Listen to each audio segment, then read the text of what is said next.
그럼 먼저 수열의 일반항에 관한 자세한 얘기를 하기 전에요. 요 사실부터 얘기를 좀 하고 갈게요. 일반적으로 수열의 항을 나타낼 때는 번호가 붙은 문자열을 이용해 다음같이 나타낸다는데, 자, 요 수열을 예로 들게요. 지금 다 앞에는 필요 없고요. 일단 여기부터 쳐다볼게요. 요 수열 앞에서도 예로 본 적이 있는 수열인데, 자, 지금 요 각각의 숫자들을, 수열에 등장하는 각각의 수들을 우리 항이라고 부른다 그랬죠. 근데 순서에 맞춰서 얘를 갖다가 첫째 항, 자, 얘를 갖다 둘째 항, 얘를 갖다 셋째 항, 이런 식으로 불러준다 그랬죠. 부를 땐 그렇게 부르면 되는 거예요. 자, 첫 번째로 등장한 항이 첫째 항, 두 번째로 등장한 둘째 항, 셋째 항, 넷째 항, 다섯째 항, 이렇게 부르면 되는데, 우리가 그 항을 갖다가 수식으로 적어주거나 할 때는, 자, 요런 식으로 번호가 붙은 문자를 많이 이용하게 됩니다. 알파벳에다가 아래 첨자로 숫자를 달아가지고 이런 식으로 첫째 항을 나타내고요. 이런 식으로 둘째 항을 나타내고, 이런 식으로 셋째 항을 나타내고, 자, 그럼 넷째 항은 이런 식으로, 다섯째 항은 이런 식으로 번호가 붙은 문자를 이용해서 각 항을 나타낼 때가 많을 것이고, 자, 일반적으로 이렇게 많이 나타냅니다. 수열의 항을 나타낼 때. 그러면서 그럼 이 수열에서 등장하는 n번째 항, 그 수열에서 등장하는 n번째 항을 일반항이라 한다 그랬죠. 자, 어떤 수열에서 등장하는 n번째 항을 그 수열의 일반항이라 불러요. 그 일반항은 이렇게 표시하면 되겠죠. 이 수열에서 등장하는 n번째 항. 그러면 요 수열을 타겟으로 삼아서 요 수열을 예로 들면서 이 수열의 일반항을 구해볼 겁니다. 구체적으로 식을 구해볼 거예요. 어떻게 구하느냐? 추론을 좀 해줘야 되는데, 첫째 항이, 자, 지금 규칙성 잘 봐주세요. 첫째 항이 3 곱하기 1이네. 자, 둘째 항은 3 곱하기 2네. 셋째 항은 3 곱하기 3이네. 자, 요게 지금 A1이고, 요게 지금 A2고, 요게 지금 A3란 말이에요. 그러면 n번째 항은요? 3 곱하기 이 규칙에 따라서, 자, n 요렇게 적어줄 수 있겠죠. 아하. 이 수열에 등장하는 n번째 항은 식이 이럴 거야 라고 생각하면 되겠습니다. 이렇게 추론을 해줄 수가 있겠고, 우리가 일반항 하는 이유가 있습니다. 왜 그러냐면, 일반항에 관한 식을 우리가 찾아내거나 아니면 애초에 주어졌다면은, 일반항에 대한 식을 구체적으로 알고 있다면은, 자, 첫째 항의 값이 궁금하면 여기다 그냥 1 집어넣으면 돼요. 그럼 A1의 값을, 자, 계산해낼 수 있는 거고요. 마찬가지로 둘째 항의 값이 궁금하다? 그럼 여기다 지금 2 집어넣고 A2의 값을 구해줄 수 있는 거예요.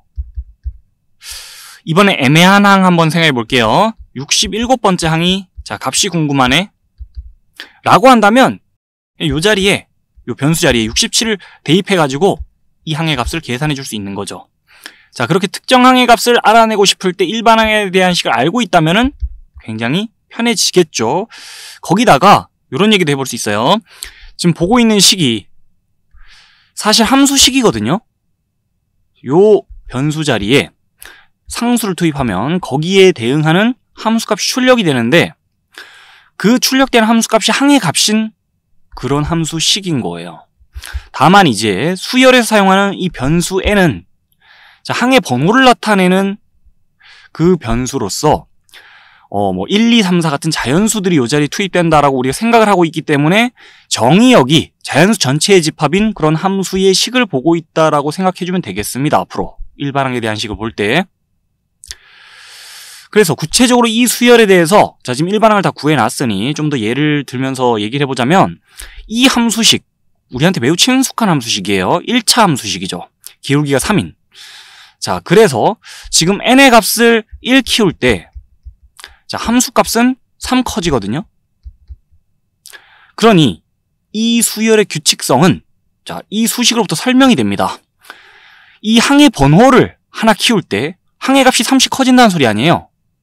항의 번호를 하나 키울 때 항의 값이 3 커진다는 거예요. 항의 번호 하나 키울 때 항의 값이 3 커진다는 거예요. 그런 규칙을 보이겠다라는 거를, 자, 그 규칙성을 단번에 설명할 수 있는 게 또 일반항이기 때문에 우리 수열의 일반항을 앞으로 구해줄 일이 되게 많을 겁니다. 수열의 규칙성을, 자, 설명해 줄 수 있고, 이 식으로부터 특정 항의 값을 또 다 구해낼 수 있는 거니까 앞으로 수열 공부하면서 일반항 구할 일 되게 많을 거예요. 그러면서 이 수열의 일반항을 이렇게 표시한다 칠 때요, 그 일반항에다가, 자, 요건 일반항에 대한 표현이고, 그 일반항에다가 중괄호를 딱 쳐가지고요, 이 수열을 나타냅니다. 우리가 일반적으로. 지금 일반항에 대한 식이 구체적으로 3n이기 때문에 이렇게 표시하지 않고 이렇게 표시해도 뭐 같은 얘기예요. 어떤 수열을 나타낼 때 그 수열의 일반항에다 중괄호 쳐가지고 그 수열 전체를 나타내주곤 합니다. 그 정도 참고 삼아 들어두세요. 그럼 다른 수열도 잠깐만 살펴보고 넘어갈게요. 자, 요 수열을 예로 들어 잠깐 얘기해 보자면은 이 수열을 이렇게 나타낸다고 칩시다. 그러면 이게 무슨 의미냐? 이 수열의 일반항을 이렇게 나타내겠다는 것이고, 자, 그럼 첫째 항은 B1, 둘째 항은 B2, 셋째 항은 B3 이렇게 나타내겠다는 거죠. B1이 2고 B2가 4고 B3가 8인 그런 상황이에요. 이 수열의 일반항 한번 생각해 줄게요. 자, 그럼 규칙성을 파악하면서 이 수열의 일반항에 대한 식을 한번 추론해 볼 수 있겠는데, 첫째 항이 2의 1제곱이에요. B1이.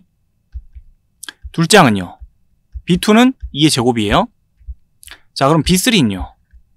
2의 세제곱이에요. 이런 식으로 갈 때, 자, Bn은요. 2의 n제곱 되겠죠. 일반항에 대한 식을 이런 식으로 규칙성을 파악해가면서 찾아낼 수 있겠고,